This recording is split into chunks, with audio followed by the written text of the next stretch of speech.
the New York Knicks are still a better team than they were Sunday. They're moving in a forward direction.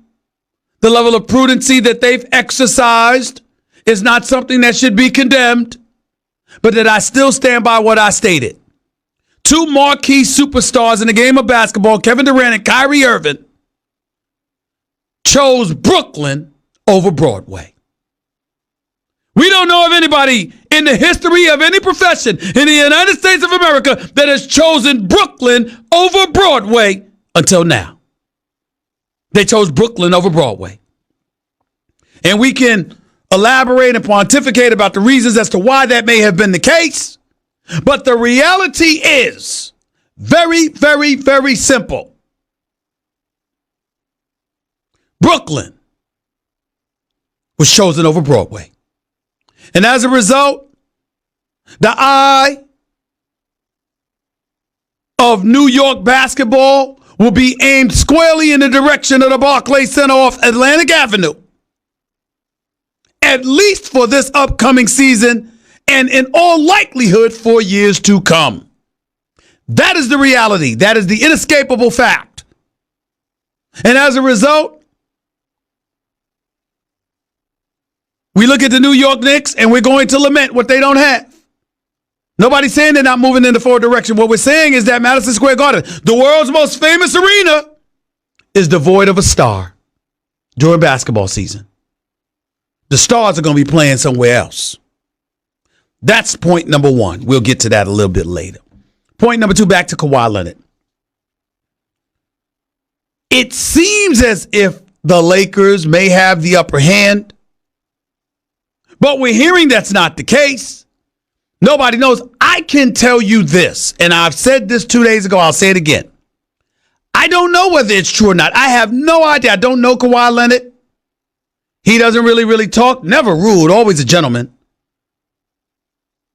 But I got to tell you that if you talk to the Los Angeles Clippers, they don't believe for 1 second that Kawhi Leonard will be lost to them in favor of the Los Angeles Lakers. They believe Kawhi Leonard is coming to them or he's staying in Toronto. And somehow, some way, you got to ask yourself, as basketball fans, as basketball lovers, you got to ask yourself this question. It's very, very important. You got to ask yourself this question. If you are a true basketball fan, do you want Kawhi Leonard in the Los Angeles Lakers uniform playing alongside LeBron James and Anthony Davis for the next 3 years? Or do you want Kawhi Leonard playing for the Clippers and competing with LeBron and Anthony Davis for the next several years in LA?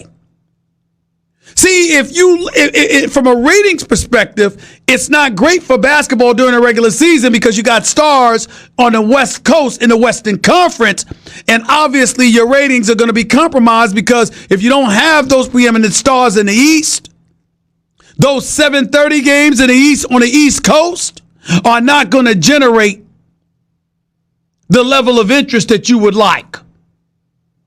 And those Laker games are going to be starting at 10 or 10:30. And most people are going to be to bed by halftime, if not earlier. And some of those games are going to get missed. That's why it's such a big deal to some degree that Kyrie chose Brooklyn. And Kevin Durant chose Brooklyn. But for me, it's not even about that. For me, it's about Kawhi Leonard is a superstar. He's one of the top 5 players in basketball. And to have 3 of the top 5 players on one team, to me, it's unfair. Which brings me to Kevin Durant. Because the one thing, look, I got to put some stuff out there, and I got to clarify stuff once and for all. I truly do. I got to do this. And John, who's my guest today? Chris Haynes for Yahoo Sports coming on at 2 o'clock. At some point in time, John, when I have time, I got to get my man Bill Simmons on the line. You know, contrary to what some of you idiots out there believe, I happen to love Bill Simmons. That's my buddy. Great guy as far as I'm concerned. Knows his business. successful best-selling author. Can't say enough about the other things that he's done in his career, including 30 for 30. And damn it, he knows his basketball. The only thing I don't like about Bill Simmons is that he's a Boston Celtics fan. Other than that, the brother's cool with me, and he's welcomed on my show any day of the week. And I will have him on in a little while. But I got some stuff to get off my chest because it's important. You see, when we talk about, I'm getting tired of the narrative. And by the way, Bill Simmons has his own relationship with Kevin Durant, who he has spoken to on many occasions. So it's apropos that I bring this up. Kevin Durant is in the news again. And some would say it's because of me. I would say it's just because of the wrong reasons, but it may not necessarily be his fault. Let me explain. People have this misnomer about Kevin Durant because years ago, I called his move the weakest move I've ever seen by a superstar. That doesn't mean I think he's a weak man or weak person or anything like that. I'm saying that I'm a basketball lover and I love seeing greats go up against greatness and finding out who truly is the best as opposed to people joining hands. And when Kevin Durant went to Golden State 3 years ago, a 73-9 team that they were when they lost in the finals to Cleveland, I thought it was unfair. And as far as I'm concerned, my point was proven because Kevin Durant was so great and so was Steph Curry and the rest of the crew, nobody had a chance. I mean, my God, even Bill Simmons would have to concede. LeBron James beat the Boston Celtics in the conference finals, and before he played Kevin Durant and Golden State in that first NBA finals, go back, John, if you can, find the Doris Burks interview with LeBron James immediately after they beat the Boston Celtics in the conference finals. Okay? And what happened? You know what happened? LeBron James gave a concession speech. Listen to the speech. All right, are you looking forward to going up against the Golden State Warriors and Kevin Durant and Steph Curry? I don't even want to think about that right now. I'm just trying to enjoy this moment, and I don't even want to think about that right now. Because he knew he didn't have a snowball's chance in hell with that crew they had in Golden State. That depressed me. You got no shot. Got no chance of beating them boys. And sure enough, that was the case. And when I think about the possibility of Kawhi ending up in a Los Angeles Lakers uniform, although I love L.A., and I definitely love the Staples Center, and when the Lakers are special, basketball is just special. I still want to see some competition. And the reason why I stopped bringing up the fact that I called it a weak move, because I hated the fact that people tried to interpret that as me saying Kevin Durant was weak or Kevin Durant couldn't ball. No, I was saying it's a testament to his greatness. He's so great, it makes the competition unfair. That's my issue. And I think if Kawhi joined LeBron and AD, it would be the same. And so now we get into KD joining Kyrie in Brooklyn, as opposed to, say, potentially a Kawhi and KD hooking up. And it led me down a path to where there's various things that I needed to touch on. You know, I was reminded, I had been told this months ago, I was reminded that allegedly what happened is that before KD flew to the Hamptons and met with the Hampton Four, Iguodala, Steph Curry, Klay Thompson, Draymond Green, he had met with Russell Westbrook. I believe it was Nick Collison and Royal Ivey as well. And basically indicated he was coming back.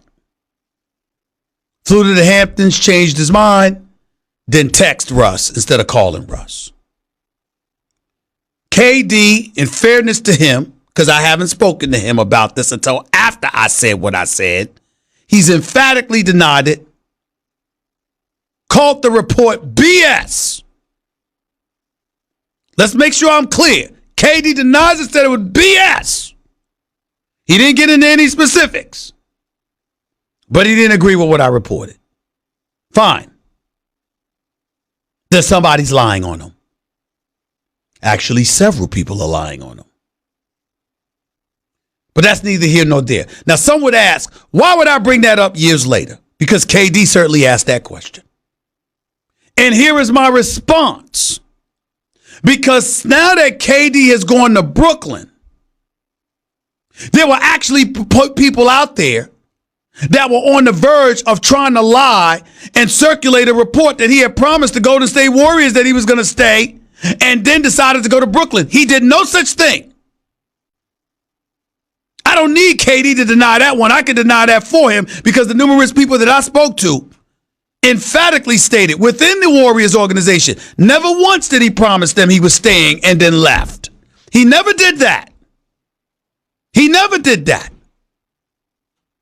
But what it did was prompt two different stories that provokes conversation about KD.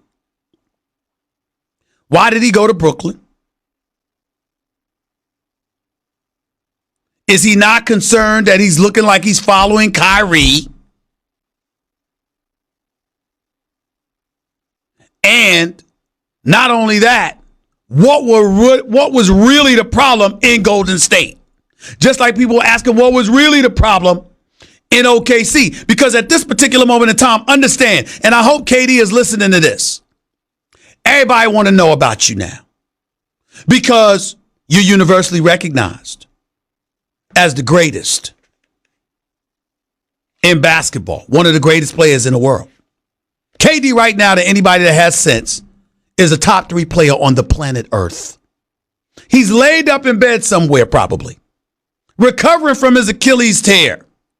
And I'm telling you right now, on one leg, KD is better than half the league. And God help you if he just gets back to 75, 80%. KD, Kevin Durant at 75 to 80%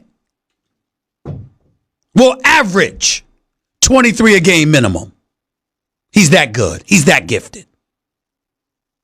And I'm going to show you my softer side.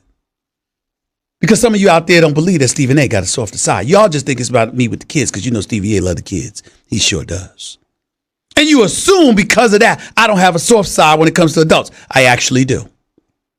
And KD's one of those people. See, I'm blessed to be in this position today. I don't have to talk to anybody to talk about them. That's just the truth. But I go out of my way to make sure people have access to me. And I do everything that I can to have access to them because I don't like talking about people that I talk to, which is why when KD reached out to me this morning to call my report BS, I feel obligated to tell you that's what he said. He's denying it. He didn't deny it specifically because I asked him, meaning, did you say it? And the only thing that he said is, I never sat up there and told Russell Westbrook to his face that I was coming and then didn't come. But I asked a whole bunch of other questions. Did you tell me you come back and didn't come back? Relationship with Steve Kerr. I heard that wasn't that great. Steph Curry. Relationship could have been better. Golden State. And you feeling like you being taken for granted. He didn't get into any specifics. He ain't got time for that. But he did feel the need to comment about the Russell Westbrook stuff. Why? Because I wanted to make sure that I'm clear about something here. I don't know how the rest of y'all feel. And I really don't have any reason to feel bad because I was to Russell Westbrook's defense from day one because I thought it left him hanging to some degree. Meaning holding the bag like he was the reason Kevin Durant left, when in fact OKC and Sam Presti and those boys had more to do with that. But when you think about Russell Westbrook, how acerbic, how truculent, how cantankerous he can be from time to time with the media, with fans, with anybody. And you wonder where this comes from. Ladies and gentlemen, is it possible that at this particular moment in time, all of us owe Russell Westbrook an apology? Is it possible? Kevin Durant leaves, and what do? He's the reason. Russell Westbrook's the reason he left. I kind of feel bad. about what Russell Westbrook has been exposed to. Now, I say all of that to say, being fair to Russell Westbrook doesn't mean your character assassinating Kevin Durant. Kevin Durant may very well have changed his mind. Very well, the only thing Kevin Durant may have done wrong in this entire equation, dating back years to when he departed from OKC, maybe the only thing he may have done wrong is changing his mind and choosing to use text as opposed to calling or going back to see the brother face to face to tell him man to man after you have been his teammate for 8 years. Maybe that's the only thing he has done wrong. Now, in Kevin Durant's world or somebody else's, you might consider that character assassination. I don't. I consider that an honest mistake or an honest lapse in judgment. That's being highlighted, but it's nothing to sit up there and engage in condemnation about. And it's just that simple. So if you KD or anybody close to KD and you're sitting there saying Stephen A is character assassinating, shut the hell up and listen. I'm going to say it again. I love Kevin Durant just the way he is. I like the fact that some people assume he's got rabbit ears. I like the fact that some people believe that he's a bit too sensitive to the things that people say. Do you know why? Because I have never seen Kevin Durant have an attitude, go to hell off, speak out, and then fail to drop 40. That's why. He's a basketball player. He ain't a damn politician. He's not a media pundit. His ability to articulate and elocute his thoughts and his feelings aren't of the professional variety where you need to hold him accountable for every noun, pronoun, and verb and adverb you can find. He's a basketball player. And this dude, when he has attitude, will wreck your world on the basketball court. I'm Kevin Durant. You know who I am. Y'all know who I am. You damn right we do. He's that great. He's that great. And oh, by the way, not a bad guy at all. He might have disagreements with you or whatever, speaks his mind. Hell, he might even cuss you out. He's cussed me out a couple of times. Give him a pound. I got you. And damn it, guess what? Sometimes he's been right. Because I have news. This is breaking news. This is very, very important. This is breaking news I'm about to break down to y'all. I can't believe I'm about to say this. Did you know? I am not always right. There are times, dare I say, that I may have been wrong. And Kevin Durant is one of those people that does not hesitate to check you if he believes you're wrong. And you know me, if I don't believe I'm wrong, I ain't bending. I'm holding my ground. But it's respect. But there's more that comes to this. You see, you got Kevin and you got LeBron and you got all of these dudes, and they'll talk to you about truth, and they'll talk to you about making sure that you got your story right or whatever the case may be. But they want to speak when they believe people have got something wrong. But when they have an opportunity beforehand to make sure that the record is straight, you got an APB out for them. Can't find them. Because somewhere along the way, somebody told them inaccessibility ultimately dictates headlines. Somebody done told them wrong. Kevin Durant is now going to Brooklyn. The belief by some is that he's following Kyrie instead of it being the other way around. They're scratching their head as to why that is, because Kyrie is phenomenal as he is. Ain't KD. So why wasn't it the other way around? My personal opinion, and it's just an opinion, I don't know this is true or not. I believe KD's injury ultimately is what led to him looking, and I'm not accusing him of following. He might have been going to Brooklyn all along, but I think it's contributed to him looking like he's following. And here's why. Because by getting hurt and having to take practically a year at least to recover, KD finds himself in a situation whereby Kyrie going to Brooklyn, which is still in New York, which has Rock Nation and has the Yormack twins between Live Nation and the Nets, and has Marks and Atkinson and those boys, and you are already a playoff team, by being injured but having Kyrie there, you buy yourself a year where Kyrie can go there, put on a show, and set the stage for your return. But if you had gone to New York, everybody would be clamoring for, when's KD ready? When's KD ready? When is he coming back? How soon is he going to come back? Doesn't he need to come back? It shouldn't take this damn long to get back on the court. Blah, blah, blah, blah, blah. And there would have been exponentially more pressure for him to get back to the court sooner, which would have been counterproductive to his own rebirth, his own rehabilitation. Not to mention the fact that Kyrie, who is unquestionably his own man, wanted to go to Brooklyn and might have been willing to go to Brooklyn without him. This is what I think has transpired and unfolded. This is why I think the questions exist about KD. And right, wrong, fair, or unfair, this is what you're going to have to deal with. You know why, KD? Because you're KD. You're that great. And when you're that great, this is the attention.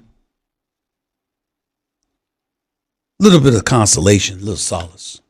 I'm in the media, but I'm pretty damn great at what I do. So guess what? I'm going to be in the eye of the storm, and folks are going to attack me too. My suggestion to you, grab a bag of cheese doodles. You know, go barbecue in the backyard or something. Chill out. And remember this.